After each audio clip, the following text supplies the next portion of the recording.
আসসালামু আলাইকুম দর্শক মণ্ডলী, হঠাৎ করে সাবেক প্রধানমন্ত্রী শেখ হাসিনাকে একই সুসংবাদ দিল ডক্টর আসিফ নজরুল। দর্শক মণ্ডলী, ঢাকা বিশ্ববিদ্যালয়ের আইন বিষয়ের অধ্যাপক, তিনি কিন্তু আইন সংসদ ও বিচার বিভাগীয় মন্ত্রণালয়ের উপদেষ্টা হিসেবে দায়িত্ব পেয়েছেন বর্তমান সরকারের। এবং এই প্রথম তিনি কিন্তু কথা বলেছেন আওয়ামী লীগ দল নিয়ে। অর্থাৎ সাংবাদিকরা তাকে প্রশ্ন করেছিল যে আওয়ামী লীগকে নিষিদ্ধ করার বিষয়ে। দর্শক মণ্ডলী, আপনারা জানেন যে সামাজিক যোগাযোগ মাধ্যম থেকে বাংলাদেশের বিভিন্ন জনই, বিভিন্ন সুদীজনই কিন্তু দাবি তুলেছিল যেন আওয়ামী লীগকে নিষিদ্ধ করা হয়। কারণ তারা গত ১৫-১৬ বছর বাংলাদেশে যে ফ্যাসিবাদ কায়েম করেছিল, সেই ফ্যাসিবাদ যেন বাংলাদেশে আর মাথা চাড়া দিয়ে উঠে দাঁড়াতে না পারে, সেজন্য তাদেরকে নিষিদ্ধ করার একটা দাবি উঠেছিল। তবে আসিফ নজরুল সাহেব এই জায়গায়ই আওয়ামী লীগকে একটা সুসংবাদ দিছে, এটা বলতেই হচ্ছে। কারণ তিনি স্পষ্ট বলেছেন যে আওয়ামী লীগ অনেক ঐতিহ্যবাহী একটি দল। বাংলাদেশের অনেক আন্দোলনে তাদের ভূমিকা রয়েছে এবং তাদেরকে এই মুহূর্তে নিষিদ্ধ করা সমীচীন হবে না।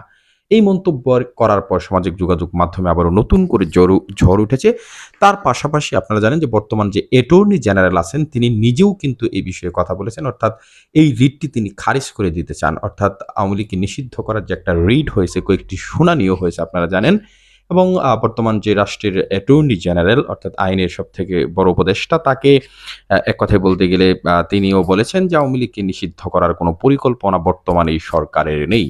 তার মানে আওয়ামী লীগ রাজনীতি করতে পারবে এবং হয়তোবা এই সময়টা তাদের একটু খারাপ যাচ্ছে। আশা করা যাচ্ছে যে তারা ঘুরে দাঁড়াবে। এবং এর আগে কিন্তু সাখাওয়াত হোসেন স্বরাষ্ট্র উপদেষ্টার যে দায়িত্ব পেয়েছিলেন, সেই উপদেষ্টা কিন্তু এই মন্তব্য করেছিলেন যে আওয়ামী লীগ যেন নির্বাচনের প্রস্তুতি নেয়। তারা অনেক ঐতিহ্যবাহী দল, তাদের দলে অনেক ভালো, ভালো মানুষ আছে। সেটা বলে কিন্তু তার পথটা তিনি খুইয়েছিলেন।